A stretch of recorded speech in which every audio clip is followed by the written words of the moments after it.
말투 하나만 바꿔도 인사평가가 달라진다. 그냥 직장인. 팀장님 보고 드릴 게 있습니다. 센스 있는 직장인. 팀장님, 지금 잠시 시간 괜찮으세요? 보고 드릴 게 있습니다.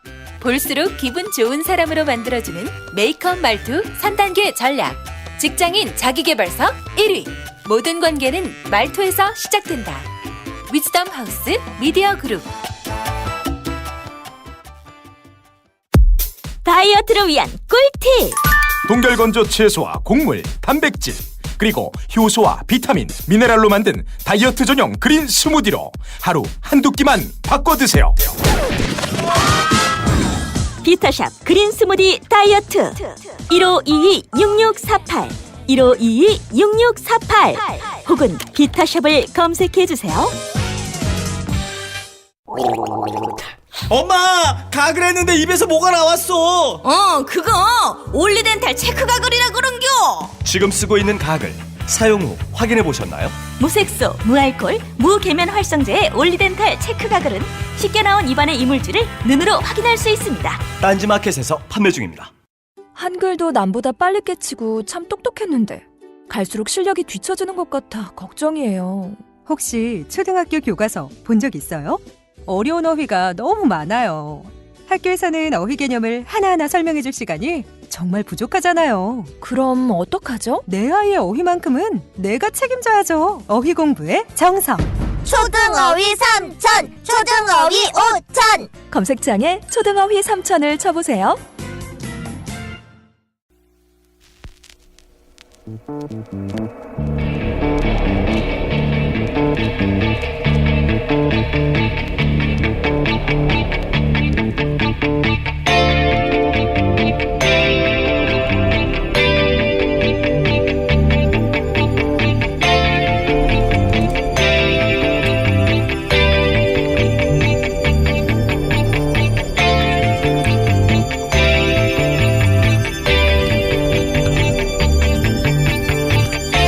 안녕하세요, 김원준입니다. 어제 한 세미나에서 한국개발연구원의 이주호 교수가 발표한 가정 배경과 학력의 상관관계 국제 비교 결과를 보면 가정의 사회 경제적 여건이 자녀 성적에 미치는 영향이 다른 나라에 비해 우리나라가 유난히 높다고 합니다. 우리 못지않게 학력을 중요시한다고 알려진 중국, 일본에 비해서도 높고 아예 귀족 학교가 따로 있는 국가들보다 더 높습니다. 지난 2000년에 비해 상관관계 수치가 2배가 높아졌고 특히 다른 나라가 최근 5년간 그 수치 변화가 거의 없는 반면 우리나라는 그 수치가 더욱 높아졌고 하위 20%의 성적은 더욱 떨어졌습니다. 한마디로 집안이 잘 살면 아이 성적도 높은 정도가 다른 나라에 비해 아주 심하고 그 심해지는 정도와 그 속도가 지속적으로 상승한다는 겁니다. 한번 흑수저는 영원히 흑수저인 국가가 되어간다는 소리죠. 우리나라 불평등 지수가 이 정도입니다. 세계 최고 수준이죠. 이런 사회에서 복지, 인권, 노조를 이야기하면 여전히 빨갱이 소리하는 분들이 있죠. 본인이 갑부 아니면 그런 소리들 제발 하지 마시길 바랍니다. 본인만 불쌍해지는 게 아니라 자식도 함께 불행해지는 길입니다. 김원준 생각이었습니다.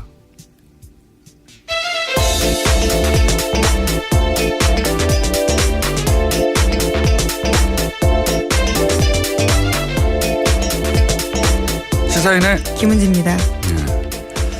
원래 이게 이제 개천에서 용난다는 이야기는 사실이 아니라고 이야기한 지가 오래됐는데, 예.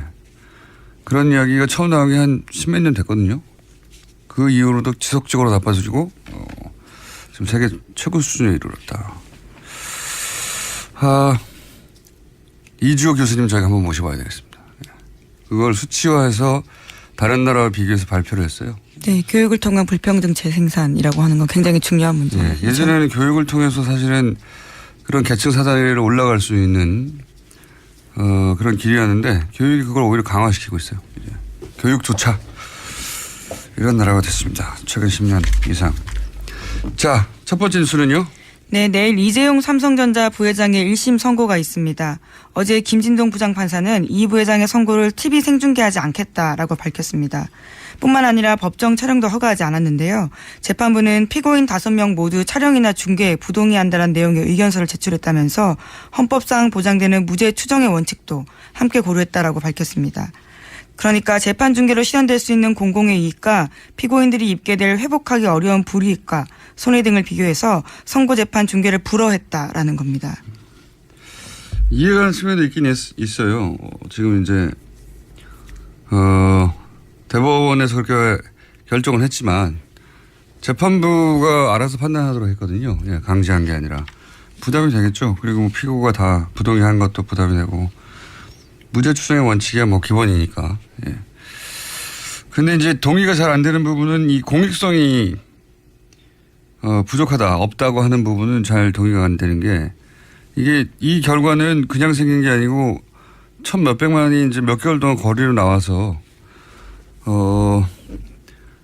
이야기를 했고 주장을 했고 국민들 요구를 했고 그 결과로 이제 탄핵이 된 대통령에게 뇌물을 공유한 대한민국 최고 기업의 기업주잖아요.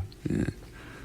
그런 재판이 이제 결과가 드디어 나오는데 그 선고를 중계하는 게 공익성이 없다고 하면 세상에 어떤 재판이 선고 공익성이 있겠습니까? 네. 게다가 판결 내용은 어차피 다 기사로 나오게 되고요. 내용도 다 알려지게 됩니다. 네. 피고인 얼굴을 보도하겠다라는 게 아니고 재판장에 그 내용들을 알려주겠다고 하는 건데도 공익성이 없다. 공익성이 더 부족하다라고 판단하는 것들은요. 아쉬운 점이 있습니다. 아마도 저나 이 방송을 듣는 분들이나 우리 생에 이거보다 더 큰 재판이 있을 가능성은 그렇게 높지 않아요. 예. 삼성의 오너가 이런 재판을 대통령에게 뇌물을 공유했다고 구속된 채로 재판을 받고 그 재판 결과가 최초로 탄핵된 대통령에게 영향을 미치고 이 재판이 공익성이 없으면은 어떤 재판이 공익성이 있겠습니까? 네. 자, 이제 내일이죠? 네, 내일 오후 2시 반입니다. 저희는 월요일 날 다루게 되겠네요. 그렇죠. 네. 결과가 어떻든 아주 대단한 반향이 있을 거라고 봅니다. 네. 자, 어쨌든 이재용 선고 재판은 생중계를 하지 않는 것으로. 예, 하지 않는 것으로. 예. 그냥 저희는 어떤 사진도 못 찍겠으니까 촬영도 안 되겠으니까 예, 아예 텍스트만 보게 되겠네요. 네, 허용된 150명만 들어가서 이제 볼 수 있게 되는 거고요. 그 전달된 내용들을 알게 되는 거죠. 물론 뭐 기자들이 들어가서 지면 중계는 하겠죠. 어쨌든 보지는 못하게 됐습니다. 다음 뉴스는요. 네, 삼성그룹 미래전략실 장충기 전 차장 관련된 소식 계속 전해드리고 있는데요. 이번에도 관련 뉴스 JTBC에서 나왔습니다. 장 전 차장이 이현수 전 국정원 기조실장과 1년 동안 150차례나 연락을 주고받았다라는 건데요. 2015년 중반부터 지난해 11월 초까지입니다. 상당수는 업무 시간에 이뤄졌고요. 이 전 실장을 통해서 각종 정보가 장 전 차장에게 넘어갔을 가능성이 크다라는 겁니다. 그러니까 이게 이제 업무였어요, 업무. 예. 150여 차례면 1년에 주말 빼고는 이틀에 한 번씩 했다는 거잖아요. 그렇죠. 그리고 근무 시간에 통화했다는 거 아닙니까? 이거 업무였어요. 그러니까. 그들의. 예. 삼성이 정부 위에 있다는 이야기 반농담처럼 많이 했는데 예. 기정사실로 받아들여야 되지 않겠는가. 네, 실제 내용도 업무와 연관이 다 있습니다. 저희도 문자 내용을 보도한 적이 있는데요. 삼성 합병과 관련된 정보들을 이현수 전 실장이 장 전 차장한테 보내기도 하거든요. 그러니까요. 뭐 감사원 인사라든가 또는 뭐 삼성 합병과 관련된 정보를 국가기관인 국정원이 사기업의 합병과 관련된 정보를 받고 뭐 이게 다 업무 시간에 이루어졌다는 거 아닙니까? 이틀에 한 번씩 통화를 통해서. 문자가 아니라 통화 횟수니까. 네, 통화 문자 모두 합쳐져 있는 겁니다. 문자가 아니라 통화를 했을 때는 무슨 정보가 오가는지 알 수가 없죠. 문자로 드러나는 게 이제 감사원 그 사무총장, 예, 사무총장이나 합병과 관련된 정보였는데 그리고 추가로 이 정도로 장충기 사장급이죠. 네, 사장입니다. 네, 사장급이죠. 미전실의 차장은 사장급입니다. 낮은 것 같지만. 사장 그리고 미전실 있는 분들은 다 삼성전자 출신이에요. 그러니까 지난번에 한번 얘기했지만 삼성전자 출신들로 이루어진 미전실의 삼성전자의 부회장이 자기는 미전실에 근무하지 않았다. 미전실과 무관한 것처럼 얘기하는 건 말이 안 되는 거죠. 어쨌든 이걸 통해 또 한 번 얘기할 수 있는 게 이거예요. 그 국정원의 이제 추국정 얘기도 저희가 며칠 전에 했지 않습니까? 그 3인방 인맥이고 최순실 라인이고 그리고 국정원 자체 조사라도 국정원의 그 개통을 거치지 않고 추국정이 직접 청와대에 직거래했다라는 청와대에 거죠. 직거래했다는 얘기를 국정원도 알고 있었다고 국정원이 인정한 바가 있는데 아니죠. 김명기 당시 국정원장이었던 양반이 인정을 했죠. 그런데 네, 이병기 실장. 예, 죄송합니다. 예, 이병기. 원장입니다. 예. 나중에 대통령 비서실장을 한. 네. 그렇게 국정원과 긴밀하고 그리고 직접 커넥션이 있고 최순실 라인과 국정원이 하는 걸 국정원도 알고 있었는데 어떻게 삼성이 최순실 존재를 모릅니까? 삼성은 계속해서 최순실 존재를 모른다고 그렇게 해야지 앞뒤가 맞으니까 삼성의 주장대로 앞뒤가 맞추려면 최순실 몰라야 되거든요. 모른다는 걸 도저히 받아들일 수가 없는 정황이죠. 이건. 자, 다음 뉴스는요. 네, 박근혜 정부의 청와대가 2015년 재보궐선거에서 보수단체를 동원을 한 정황이 나왔다라는 SBS 보도가 있습니다. 지난 1월 달에 박영수 특검이 이병기 전 비서실장의 수첩을 압수수색했는데요. 이 해당 수첩에는 이러한 내용이 있습니다. 새누리당 4월 재보선 대응이라는 메모인데요. 해당 부분에는 A 후보의 이름이 기재되어 있고 건강한 시민운동, 진영과 진영 싸움이라고 적혀 있다고 합니다. 또 우파 이슈 전환이 필요하다면서 우파 시민사회 활동화라고도 적혀 있는데요. 특검은 이런 내용들을 분석해서 당시 청와대가 우파 시민단체에 대한 지원을 통해서 2015년 국회의원 재보궐선거에서 새누리당 후보를 지원하려고 계획했던 걸로 보고 있습니다. 죄송합니다. 말은 참 잘 만들어요. 우파 시민 활동화, 건강한 시민운동. 이게 이제 어버이연합이나 엄마부대나 각종 자유라는 단어가 들어가는 청년 단체들이나 사실은 이런 단체들이 관변 단체고 청와대 혹은 국정원 혹은 뭐 정보기관의 조종을 받고 있을 거라는 짐작은 누구나 다 했죠. 누구나 다 했는데 돈이 어디서 나와서 어떻게 들어가는지를 입증할 수가 없으니까 입증하려면 이런 사정기관들을 움직여야 되는데 사정이 안 움직이니까요. 예. 그래서 공개적으로 말을 못했을 뿐 다들 알고 있었죠. 이런 단체들이 이런 관변의 컨트롤을 받고 있다는 관변 단체가 컨트롤을 받고 있다는 건 이제 이번에 이제 화이트리스트 수사하면서 여기를 제대로 짚어보겠다는 거겠죠. 자, 다음 뉴스는요. 어제 검찰이 국정원의 민간인 댓글 부대 관련 수사에서 압수수색 벌였습니다. 국정원 퇴직자 모임인 양지회와 이명박 전 대통령 팬클럽 모임에서 출발한 늘푸른 희망연대 등을 한 건데요. 검찰은 컴퓨터 하드디스크와 회계장부, 휴대전화를 압수수색했습니다. 동시에 일부 관계자들을 불러서 조사하고 있는데요. 이들 민간인 팀장에 대해서 압수수색 영장에 공직선거법 위반을 주된 범죄 혐의로 명시했습니다. 그러니까 검찰이 이들을 원세훈 전 원장과 이미 공범으로 판단하고 있다는 의미입니다. 저는 이제 이 댓글 수사 관련해서 주요 관심사가 두 개로 압축된다고 개인적으로 생각해요. 하나는 그 위에 국정원 직원이 누구고 그 위에 지시자는 누구고 그 위에 간부는 누구며 그렇게 끝까지 거슬러 올라가면 임명박 전 대통령이 나오느냐 하나하고 두 번째는 이제 어떤 언론도 거론하고 있지 않은데 저 개인적으로는 그럼 지금은 완전히 활동이 멈췄냐 저는 그게 궁금합니다. 예. 정권이 바뀌었고 한데 그때 활동하던 이 조직이나 망 특히 국정원 내부가 아니라 외부에 있는 망들 혹은 뭐 국정원 내부에서도 아주 은밀히 있는 조직들 지금 아무것도 안 하나. 예. 왜냐하면 그렇게 유추되는 게시판 활동이 아직도 있거든요. 예, 우선 서훈 원장이 제일 오자마자요. 국내 정치 파트 일을 멈췄다라고 하고 있기 때문에요. 그 부분들은 공식적으로 없는 바인데요. 이건 뭐 그전에 공식적이었나요? 예. 저는 이제는 멈췄는가 하는 것도 수사돼야 예상이 돼야 될 거라고 봅니다. 자, 다음 뉴스는요. 네, 안보 관련된 소식도 전해드리겠습니다. 미국 트럼프 대통령과 틸러슨 국무장관이 잇따라 북한과의 대화가 조만간 이뤄질 수 있다라는 뜻을 밝혔습니다. 을지 프리덤 가디언 한미 연합훈련이 진행 중인 점을 고려하면요, 이례적인 일입니다. 트럼프 대통령은 김정은을 가리키면서 그가 우리를 존중하기 시작했다는 사실을 나는 존중한다라고 이야기했는데요. 아마도 아닐지도 모르지만 무엇인가 긍정적인 일이 일어날 수 있다라고도 이야기했습니다. 틸러슨 국무장관도 관련된 이야기 했는데요. 북한이 유엔 안전보장이사의 대북제재 결의의 만장일치 채택 이후에 어떤 미사일 발사나 도발 행동이 없었다는 점에서 주목할 만한 가치가 있다라고 이야기했습니다. 이걸 보니까 무슨 생각이 드냐면 문정인 특보였죠. 예. 문정인 특보가 정상회담 직전에 워싱턴에 가서 지금 한미 군사훈련을 축소하는 것도 옵션 중에 하나다.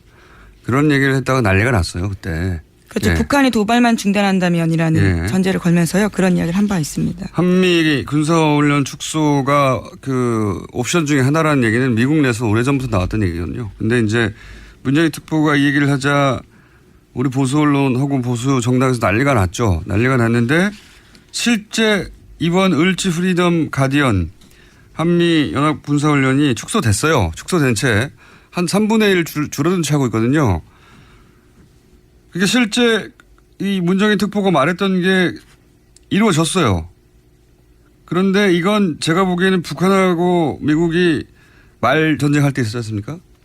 그때 물밑으로는 이런 얘기하고 있었던 거예요. 실제로 물밑에서 선이 있었다라고 전해드린 바 있습니다. 네, 출구 전략은 이미 그들이 그때부터 짜고 있었던 거죠. 그래서 북한도 더 이상 괌 얘기 안 하고 그리고 한미연합훈련도 축소하고 그리고 나서는 이제 조만간 뭔가 북한과 미국 간에 미국과 북한 간의 대화나 혹은 뭐 접점이 생길 징후가 보이니까 이런 얘기를 하기 시작한 거 아니에요. 자기들이 공을 가져가려고. 예.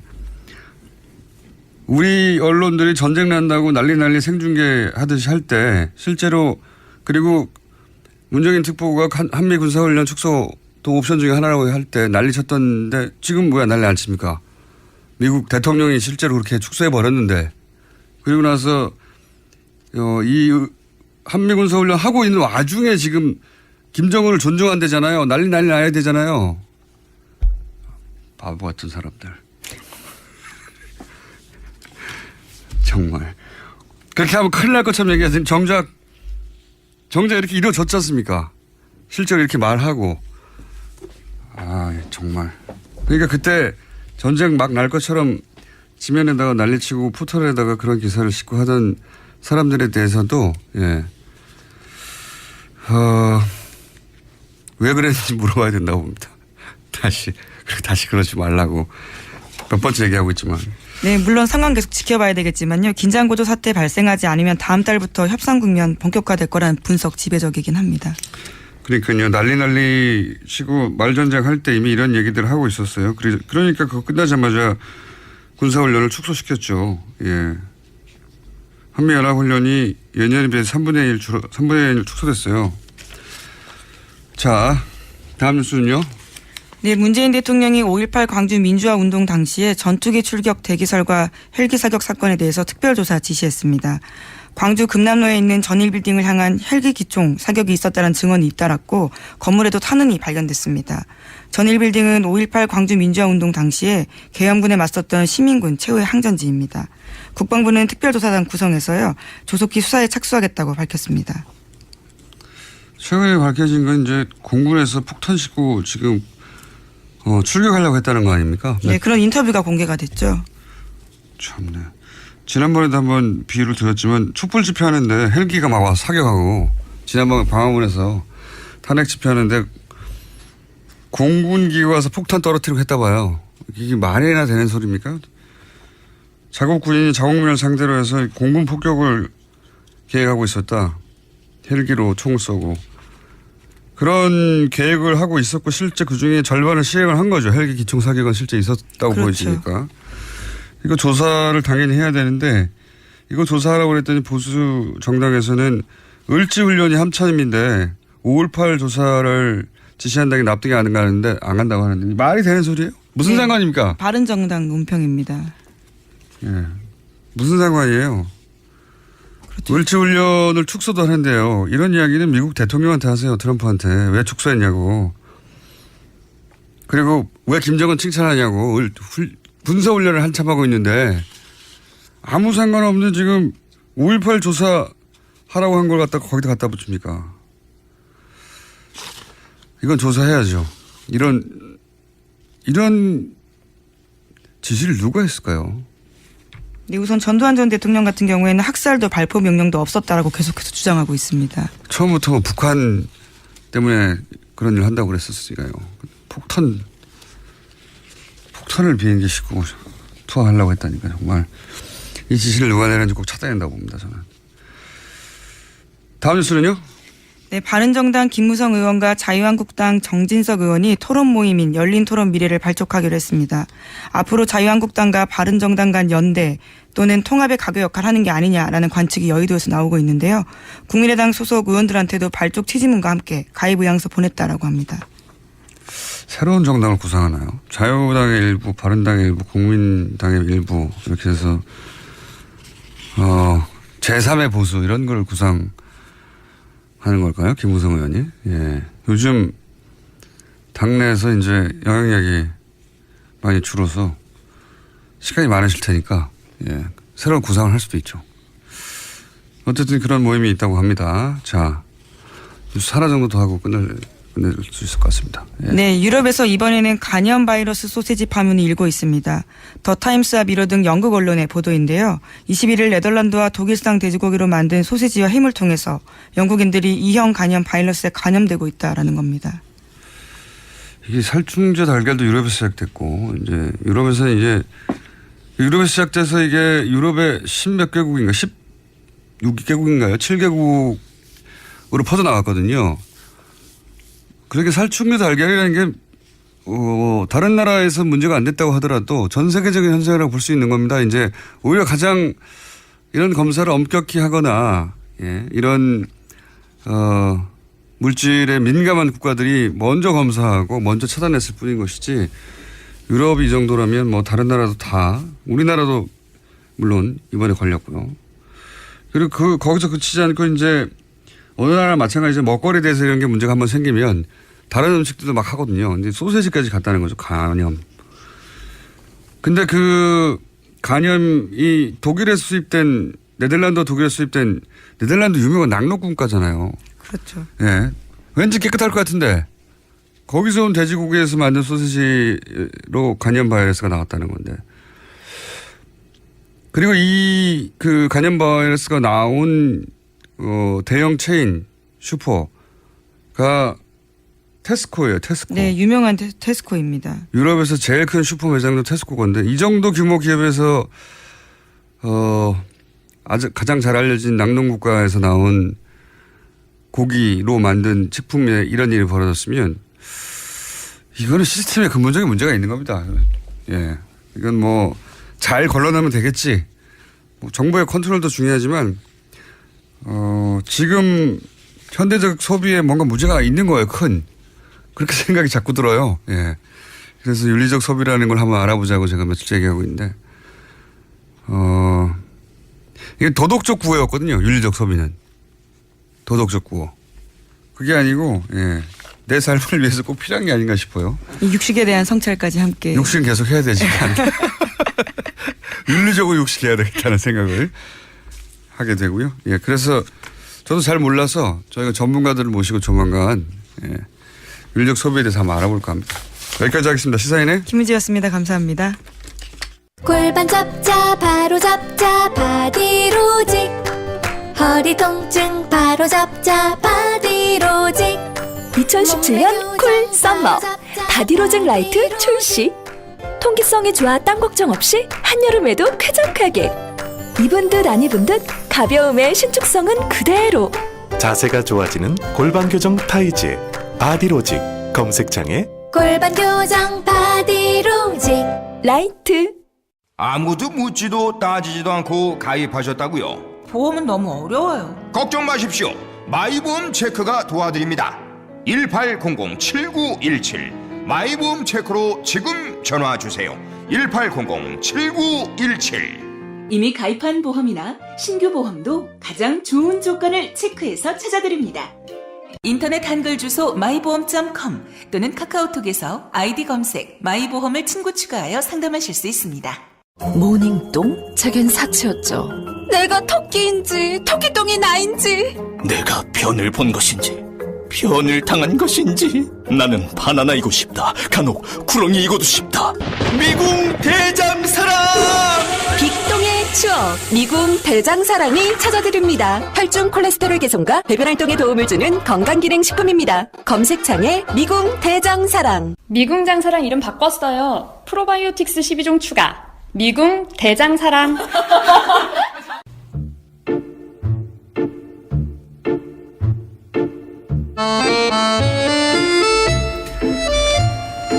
자, 오랜만에 완전체가 되었습니다. 예, 두 분 다 번갈아서 휴가를 가시고 막 출장을 가시고 해가지고 한동안 제대로 안 돌아가다 두 분 다 나오셨습니다.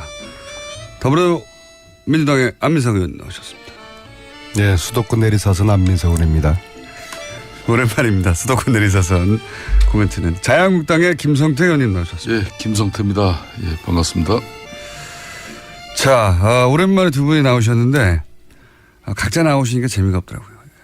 그래서 그러니까 뭐 지금 당연히 그런 자기 고백을 교통방송은 좀 해야 돼요. 특히 김어준 공장장은. 어떤 고백을 해야 됩니까? 지난주 방송은 분명히 우리 두 사람이 안 하기로 하지 않았습니까?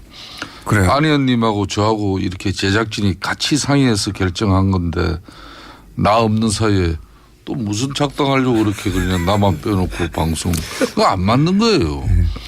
공영방송이 이렇게 뭐 야당 패싱하고 탄압으로 이렇게 일관한다면은 앞으로 이 아마 청취자들 다 놓치게 될 거예요. 또 지난주에 이제 다소의 오해는 있었던 것 같은데요. 뭐 그래도 이 아침에 뭐 작당 탄압 그런 품격 없는 표현을 하시는 것은 좀 듣기에 좀 거스르고요. 뭐 제가 이제 여당이 되었으니까 야당의 터무니없는 공격을 감수할 그런 이제 방패 역할을 할 각오는 돼 있지만은 그래도 품격을 잃지 않는 그런 야당의 공격 기대를 하고 특히 김성태 의원님 지난주에 말씀하세요. 그리고 제가 나오기 전에 PD가 전화하기로 돼 있었던 거 아닌가요? 네. 그래서 제 기억에도 제가 지난주 안 나오는 걸로 김성태 의원님이 못 나오신다고 그래서 그렇게 통 크게 안 나오는 걸로 합의들이 됐던 것 같은데 PD가 김성태 의원님 나오실 거라고 이렇게 이야기를 조금 애매하게는 했어요. 그래서 내가 의사를 확인하려고 전화를 드렸는데 전화를 안 받으셔서 저는 뭐 PD 말을 믿고 나왔습니다. 어쨌거나 저 혼자 나와서 그게 김성태 의원님은 굉장히 그 서로 간의 신뢰를 무너뜨리는 뭐 그런 것까지 지금 비하하고 계시니까 아무튼 사과드리겠습니다. 뭐 무슨 말인지 잘 모르겠습니다. 한참 들었는데. 정치판에서도 그래도 김성태 의원하고 정치하면은 신뢰 하나는 서로 보장되고 오래 가져간다는 건데. 그게 이제 자유한국당 복당으로 무너지지 않았나요? 뭐 상당히 편향적이어서 이 방송이 이렇게 흘러가는 거예요. 나는 안민석 의원이 원래 그런 분은 아니에요. 제가 복당한 건 아니죠. 의원님이 복당하셨는데. 그러니까 요새 안보 관련해서 코리아 패싱이란 말도 많이 나오지만은 이 방송에서 야당 패싱하는 경우는 또 처음 보는 것 같아요. 그래서 제가 뭐 어쨌거나 이 월요일 아침에 약속은 지켜야 되겠다, 출연해야 되겠다 이렇게 생각하고 이번 주말에 그 미국 LA하고 버클리대에서 이제 초청을 해서 강연을 가는데요. 목요일날 다음 주 목요일날 새벽 5시. LA대도 있습니까? LA대? LA는 교포들이고 버클리대는 그 대학에서 초청을 한 건데요. 목요일날 새벽 5시에 제가 도착을 하도록 비행기표를 맞췄습니다. 왜냐하면 이 방송을 출연하기 위해서. 네. 아무튼 앞으로 빠지지 않겠습니다. 초청을 받으신 건 맞습니까? 버클리대라고는 아시죠? 네. 아주 그 미국의 좋은 대학인데 이제 그 대학에서 초청을 받았어요. 샌프란시스코에 있는. 예. 그러니까 그렇죠. 어제 지난주에 제가 없으니까 방송 중에서도 제가 뭐 국정원 뭐 이렇게 TF 위원으로 참여했다고 그러는데 그게 다 차고잖아요. 내가 그런 회의에 참석한 거 봤습니까? 못 봤죠? 그게 이름이 나와 계시던데. 그게 이름이 국회의원 김성태가 한 명입니까? 예? 아, 다른 김성태요. 아니 그러니까 그분도 아니고 이게 역시. 착오로 이렇게 들어가 있는 걸. 아, 그러셨군요. 네. 역시 김성태 의원님은 저희들을 실망시키지 않았습니다. 이 정도로 올라가고. 빨리 김우중 국정원 진행하십시오. 반개혁 그 위원회 거기는 그 김성태 의원은 다른 분이죠. 그러니까 아예 김성태가 다른 분이 또 계셔요. 김성태는 아예 다 포함 안 되고 있습니다. 네. 잘못 알려진 오보군요. 예. 큰 오해가 풀렸습니다. 자, 그럼 뒤늦은 100일 평가 잠깐 해보죠. 왜냐하면 지난주에 저희가 방송이 없었기 때문에 짧게 다들 뭐 여기저기서 100일 평가 나왔는데 예. 문재인 정부 100일 평가 짧게 김성태 의원 해보시면요.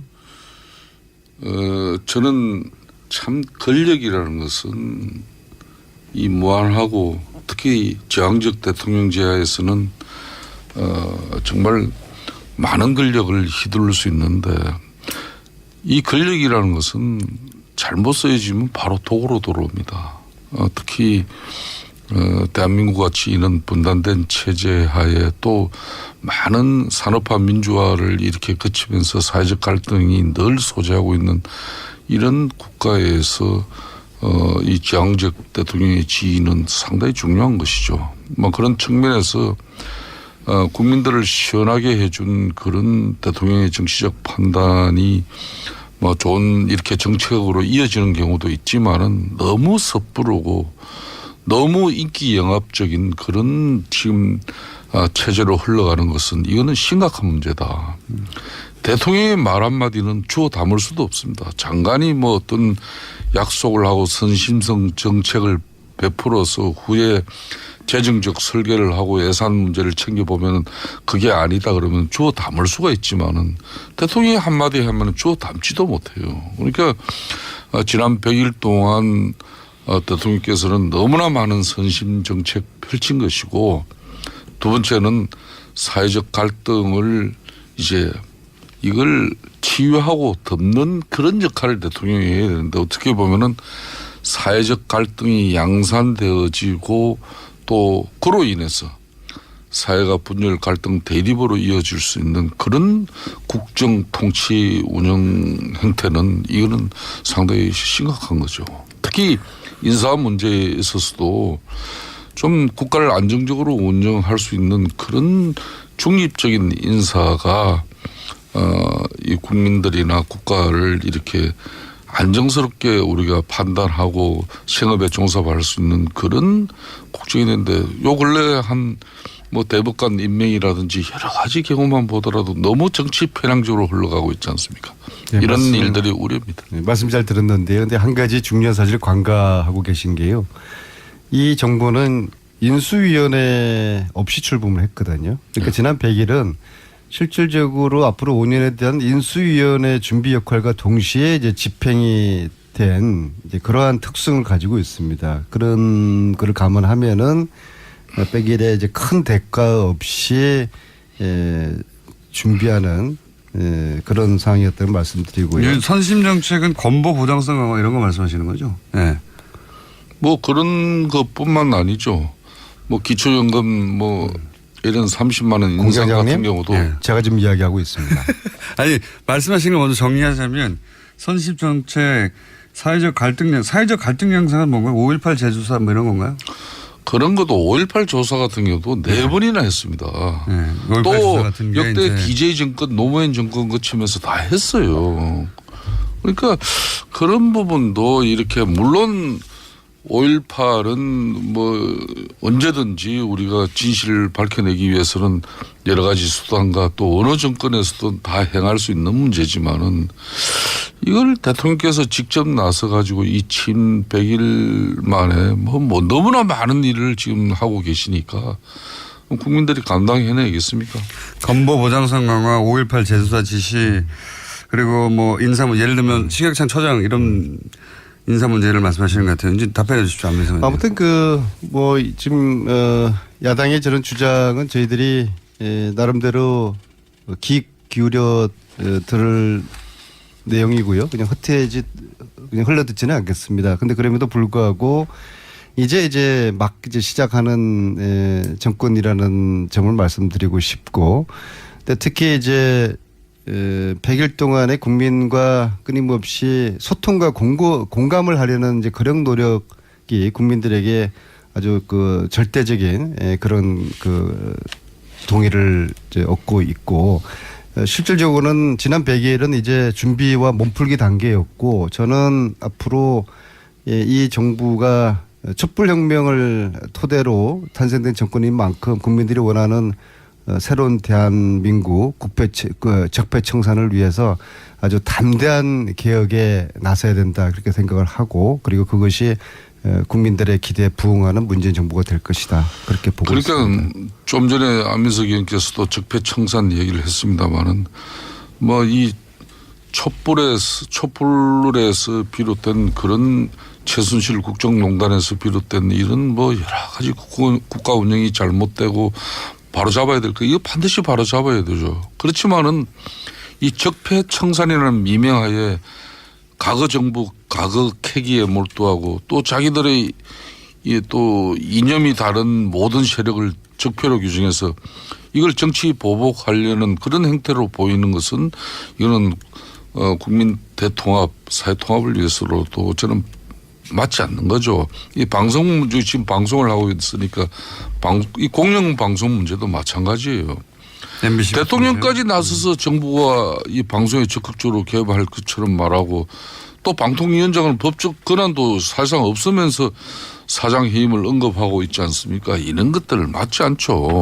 반론에 제가 또다시 알베르 까미의 이야기를 해야 되겠네요. 어제 범죄를 용서하는 것은 내일의 범죄에 용기를 주는 것이다. 이 정도로 저는 하겠습니다. 끝입니까? 구체적인 반론은 이 정도로 하겠습니다. 네. 구체적인 반론 준비가 안 되신 거 아닙니까? 좀 품격 있게 제가 이 언론을 길들이고 방송을 장악하는 그런 시도는 역대 어느 정권마다 있었다는 것은 저는 부인할 수 없는 사실로 보고 있어요. 하지만 과거 그 정권들 다 그 말로들이 얼마나 불행했습니까? 그래서 저는 문재인 정권만은 정말 당당하고 정의롭게, 그리고 뭐 그렇지 않아도 국민들하고 소통하면은 국정 운영하는데 저는 큰 애로 없다고 봅니다. 굳이 뭐 언론의 힘을 뭐 비정상적으로 빌어서 그걸 국정 운영할 그런 계제도 아니고. 근데 지금 차이는 좀 있지 않습니까? 과거하고. 예를 들어서 과거에는 정권이 이제 KBS 사장을 찍어냈으면 이번에는 KBS나 MBC의 내부 구성원들이 갈아야 된다고 이렇게 나선 게 차이가 있지 않습니까? 과거에도 보면은 MB 때도 정년주 사장 KBS 그죠? 뭐 그 인위적으로 이렇게 교체한 그 모양새가 MB 정부가 결국 뭐 이 좋게 마무리되지 않았잖아요. 아니, 제 말은 뭐냐면 그때하고는 다르게 그때는 위에서 눌렀는데 지금은 구성원들이 자사의 사장을 이 사람하고 같이 일을 못한다고 하는 거는. 그러니까 노사 문제에서 비롯된 것은 노사 문제로 풀어야 되는 것이고, 또 사내 또 구성원들 간의 갈등 문제는 갈등 대립이 있다 하더라도 그 문제는 또 그 내에서 풀어야 되는 것이지, 이걸 제가 드리는 말씀은 너무 정권이 초기에 개입하고 있다는 겁니다. 그러면 누가 봐도 그 노조의 정당한 주장도 이거는 정권하고 결탁한 목소리가 아니냐, 이런 의아심도 가지겠죠. 그거는 과거에 자유한국당이 그래 왔기 때문에 그렇게 보시는 거 아니에요? 또 이렇게 근데 제가 이렇게 야당의 이 평가나 주장을 이렇게 보면서요, 두 가지 제가 좀 말씀드리고 싶은 게, 첫째는 세 가지 말씀하실 것 같은데. 첫째는 이게 정치가 자기가 잘해서 점수를 얻으려고 하는 정치가 있고, 남을 깎아내려서 점수를 얻으려는 정치가 있는데, 지금처럼 자기들은 대안이나 별 하는 역할 없이 자꾸 상대를 혹독하게 비판해서 국민들의 마음을 얻으려고 하는 이 정치로서 선거하지 못할 것 같고요. 그다음에 두 번째로는 지금은 국민들의 다수 80% 이상이 문재인 정부를 지지하지 않겠습니까? 70%에서 80% 사이. 네, 그 다수의 지지 속에는 국가를 제대로 만들어 달라는 거거든요. 적폐를 청산하고 국가 개혁을 해달라는 거기 때문에 저는 이 시점에서 야당은 여당과 함께, 여야 또 문재인 정부와 함께 선의의 개혁 경쟁을 해서 국민들에게 마음을 얻으려는 그런 정치를 해야지 야당도 스스로의 공간을 더 넓혀 나갈 수 있다는 그런 저는 충고를 드리고 뭐 저는 안민석 의원의 말씀을 대체로 다 공감합니다. 뭐 사실상 지금 대한민국은 이런 보수의 큰 위기지 않습니까? 사실상 이 보수의 위기라고 그러는데 저는 보수의 위기라고 보지 않습니다. 자유한국당이 큰 위기지 보수의 위기. 나머지 자유한국당이 대변하는 보수하고 다른 보수는 어디 있습니까? 그러니까 바른정당이 있지 않습니까? 자유한국당이 국민들에게 신뢰와 또 지지를 확보하지 못하고 있는 것은 그만큼 최순실 국정농단으로 비롯된 대통령 탄핵까지 이루고 또 촛불에 의한 또 정권 교체까지 이루어졌지만 아직까지는 우리가 정신을 못 차리고 있다는 거거든요. 그 정신을 못 차렸다는 것은 우리가 변화하고 계획하지 못한다. 핵심하지 누구 때문입니까? 정신을 못 차리고. 그러니까 이런 문제인데. 아니 친박 청산 못 하고 있죠. 또 최순실 재산몰수특별법 전부 다 지금 뭐, 그러니까 뭐 반대 내지는 뭐 이런저런 핑계로 동의하지 않고 있지 않습니까? 제가 이런 것들을 하셔야지 국민들의 마음을 바로 지적했듯이 국민적 신뢰와 지지도 이렇게 뒷받침되지 않는 야당이 무슨 뭐 정권 비판하냐 솔직히 조금 전에 그 이야기거든요. 그런데 역설적으로 또 이야기하면은 문재인 정권도 사실상 이게 최순실 국정농단에서 비롯된 행편없는 국정 운영의 결과가 은혜적으로 수혜적으로 문재인 정권이 이렇게 탄생한 부분도 있습니다. 그러니까 야당으로서 민주당이 정말 정권을 이렇게 수권 정당이 되기 위해서 이렇게 열심히 노력한 부분도 있지만은 그것보다는 박근혜 대통령과 당시 새누리당인 저희들이 잘못해서 한마디로 정권을 가져간 겁니다. 그렇기 때문에 제가 문재인 정권 100일을 평가해달라고 말씀하시니까 드리는 말씀은. 그러니까 저희들을 자꾸 깎아내리려고 하지 말고 좀 잘하려고 한번 해보세요. 정권 가지고 너무 국정운영 즐기지 말라는 거예요. 이 권력 가지고 즐기면요. 이거 오래 가지 못합니다. 그러니까 인기 영합적 국정운영 형태는 위험하다는 거예요. 대통령 정치 그만해야 됩니다. 모든 게 지금 대한민국은 문재인 대통령 혼자만 있는 것이지 민주당 안민석 의원하고 김성태 의원하고 협의하고 또 합의해가지고 국민을 만족시키고 국민을 이해시키는 그런 정책이나 정치가 지금 없잖아요. 대통령 정치 이거 위험합니다. 언제까지. 친박 청산은 안 하세요? 그거는 우리 당에게 맡겨놓으세요. 그러니까 그런 거를 국민들에게 제대로 좀 보여주세요. 네. 근데 의원님 오래 가지 못할까 봐 걱정하시는지 들리는데 이렇게 가면 오래 가지 못한다고 하시는데. 아닙니다. 저는 어떤 경우든 문재인 정권에 이렇게 하면 오래 갈까 봐 걱정하시는 거 아니에요? 아이고 오래 가는 게 좋아요. 잘해가지고. 그렇지만은. 오래 가면은 자유한국당이 집권을 못하지 않습니까? 우리가 정권을 가지지 못하고 집권을 하지 못하더라도 대한민국 사회가 안정되고 경제적으로 발전하고 국민들의 삶의 질이 좋아지면은 굳이 뭐 야당이 정권을 잡아야 된다는 그런 게 어디 있습니까? 그러면은 마음에도 없는 지금 말씀을 이렇게 하셔요. 아니 이렇게 가면 오래가지 못한다고 하니까 지금 그러면 이렇게 하도록 내버려 두셔야죠. 지금 사실상 문재인 대통령 너무 잘하고 있어요. 근데 너무 그러니까 계속 잘할까 보는 거 아니에요? 너무 잘하려고 하면은 무리하게 됩니다. 그러니까 우리도 잘할 테니까 야당도 잘하시고요. 무리하기를 기다리셔야 되는 거 아닙니까? 너무 잘하려면은 돈이 많이 들어요. 그러니까 그 돈이 많이 드는 게 이제 정치인이 한 사람으로서 걱정된다는 거죠. 이게 나중에 2년 3년 지나면 다 국민들 부담으로 돌아갑니다. 아니 그러면은 그때 인기가 대폭락하면 자유한국당이 좋은 거 아닙니까? 그러니까 가만히 내버려둬 잘한다. 자유한국당 지금 야당은 뭐 아까 안민석 의원 말씀하셨지만은 문재인 정권이 실패하고 또 정책적 오류를 이렇게 많이 남발하면은 그때 우리 국민들한테 또 기회를 맞이합니다. 네, 그러니까 내버려 두셔야죠. 계속 그렇게 하라고. 그 안에 우리는 자성하고 또 반성하면서 혁신하고 기다리면 되는데. 평가하시라니까. 또 제 말은 앞뒤가 안 맞지 않습니까? 그렇게 실수하면 우리한테 기회가 오는데 이렇게 가면은 이렇게 가는 게 실수한다고 자꾸 공격하시면 안 되죠. 이렇게 가면 실수면 내버려 두셔야죠. 아니죠.